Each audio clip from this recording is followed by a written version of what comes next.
Welcome back. Struggling parastatals and concerns over governance keep the whiff of the credit rating downgrade circulating in the South African air, and the credit ratings agencies keep warning unless government embraces certain reforms to enhance growth, a downgrade to junk will become a reality. Joining us in studio to discuss this is Annabel Bishop, Chief Economist at Investec, and Professor Yanni Rousseau, Head of the School of Economic and Business Sciences at Wits University. A very good afternoon to you both. Well, let's start off with you, Annabel. So what are some of the concerns do ratings agencies have about South Africa's, especially the parastatals?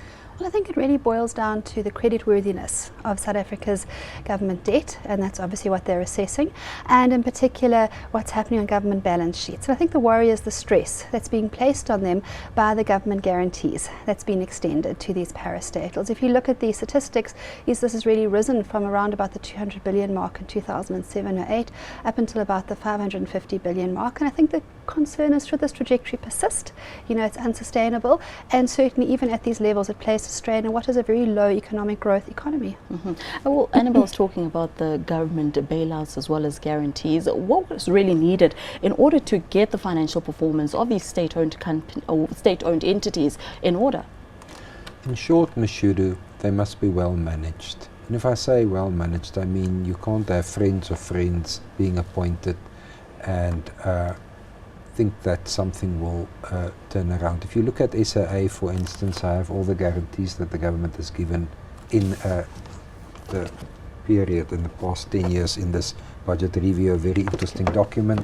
The guarantees given to SAA was 14 billion at the beginning of this fiscal year. It will be at least, and I must underline, at least 19 billion at the end of this fiscal year. It might be even higher, because SAA is not able even to publish a set of financial statements. So how can you do business with a company that can't publish a set of financial statements because you don't understand the risk? Therefore, I've often said that especially SAA should simply be given away, and not to Dudu Mnyeni, I should stress, but to anybody who wants it and can run it properly. So in short, as Annabella said, there's a contingent liability being run up.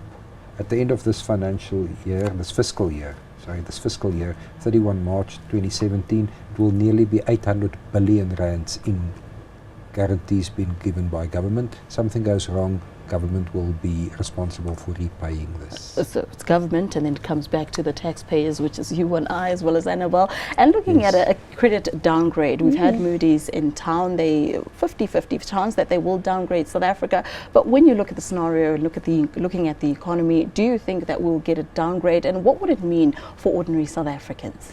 Well, from Moody's, they've given us some comfort that at the moment, probably not. They do review us 3 times a year, they've told us. They're not anticipating giving us a downgrade in the near future. Certainly, we've got very deep, liquid financial markets. We've got a lot of institutional strength, which do pull us through. And of course, the fiscal consolidation outlined in the budget is a key strength for us and what could keep us on investment grade rating if we can fulfill that budget plan, and obviously if Pravin Gordhan remains at the helm as the finance minister, or someone who is equally as good as he is. Should we get a credit rating downgrade? Certainly in terms of Standard & Poor's and Fitch, we are on the last rung of investment grade rating at BBB-. If we drop down into the double B's category, typically what it means is higher borrowing costs. It puts pressure on our interest rates, and of course for those of us who have debt, that means a greater financial burden. So what do we make? South Africans would be in a worse off position if this would happen. South Africans will be in worse off position. We have an upcoming medium-term budget policy framework announcement on the 26th of October. There will be a lot of attention on that. But I must hasten to add that intuitively as South Africans we feel that President Zuma should care. If a president of a country should care, but I've reached the conclusion that he simply doesn't care for the country. He only cares for himself. So the last man standing between South Africa and the credit downgrading is Minister Pravin Gordhan, and of course he's very ably supported by the South African Reserve Bank and the National Treasury. And with Mr. Gordhan under his leadership, with these 2 institutions, South Africa can avert a downgrade. If South Africa gets a downgrade, we have to accept that we will not get a credit upgrade before 2020. As I've said before, South Africa should have a Vision 2020. This is a good country with a brilliant future. If we can simply survive the present presidency of President Zuma. Well, looking at your growth rates in the second quarter, we get a bit of an uptick, 3.3%, market pretty happy, economists happy, so we're sitting pretty right now. But do you think that it can be sustained for the rest of the year, this kind of growth that we saw coming through? I have noticed that the South African Reserve Bank has increased its growth expectation for this year from 0 to 0.4. Just remember that the growth of 0.4 really means on a per capita basis South Africans still get poorer because our population growth is about 1% per annum. So we really need rapid growth in this country to make inroads into poverty and to address our main challenge, which is unemployment. Okay, well, we've had, like Yanni is saying, the South African Reserve Bank with rates yesterday keeping them on hold. There's now talk that they've come to the end of their rate hiking cycle. Are you also of that view? Well, I think what the Reserve Bank said is it did hedge its bets. So it says we are possibly near the end of our rate hike cycle. So there could be one more small hike of 25 basis points and then, flat, or there could be flat. But I think that they're being cautious. What is good news is that they are less hawkish than they have been. So by indicating a potential end to the rate hike cycle, that's positive. So they're really moving towards a neutral type of policy stance. We don't know what's going to happen in the next few months. We could get a big blow up and the rand depreciates enormously and suddenly it's off the table. If we continue as we do, we think possibly we will plateau, and it might be, maybe another 25 basis point hike. As I said, the US is still meeting in December. They're expected to hike, but it is good news that possibly this upward interest rate trajectory is nearing an end, given the great financial vulnerability that households are under in South Africa. Are you as optimistic about economic growth as the South African Reserve Bank seems to be? Well, we're talking minor fractions here, and 0.3 and 0.2, all very we'll similar. Take a positive.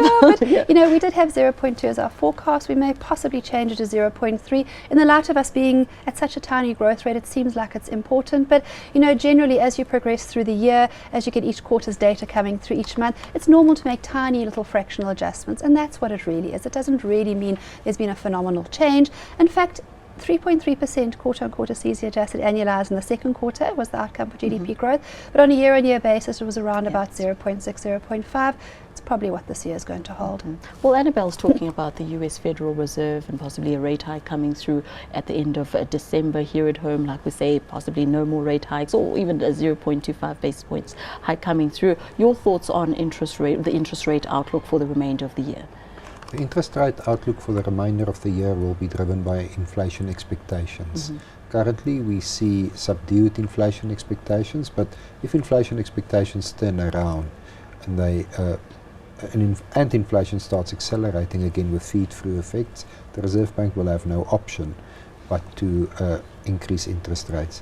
If we can have good rains this year, a normal agricultural season, we do not see rate hikes in the US, and if we see a continuation in the appreciation of the exchange rate of the rand, there's capacity to get through the year without a rate hike. Okay, and looking at, thank you so much, looking at the emerging markets as well as South Africa. Let's say the US Federal Reserve decides, okay, we'll give you a nice Christmas present and give you a rate hike. Not a lot of people will like that. But what does it mean then for South Africa as well as emerging markets going forward?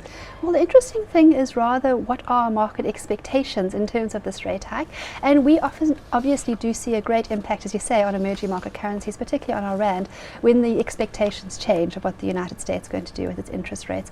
And at the moment now, there is a very strong expectation they will hike in December. So there's probably going to be less rand depreciation or currency depreciation generally from emerging markets if that transpires, and of course if as we approach that meeting the expectations hold and the Fed funds rate is expected to increase by that amount still by the market. So it's very much in terms of market probabilities and expectations. What is quite important is that in the latest release of the FOMC statement they released their usual dot plot graph, and it certainly showed, adding in the year 2019, that we actually seen a subsidence in interest rate expectations, and this has actually been quite a persistent trend since 2014, if not 2013. So the fact that the long-term projected interest rate environment for the United States, projected by the members of the Monetary Committee themselves in the United States, is subsiding and becoming lower and lower the further we go out, indicates that it could continue to stretch and could continue to deliver less than people expect. So from that perspective, that's also a positive for our currency. Oh, we'll have to leave it there. Thank you so much for joining me this afternoon. That was Annabelle Bishop, Chief Economist at Investec, and Professor Yanni Rousseau, Head of the School of Economic and Business Sciences at WITS. Well, that's all from this week's edition of Finweek Money Matters. We'll see you again same time next week.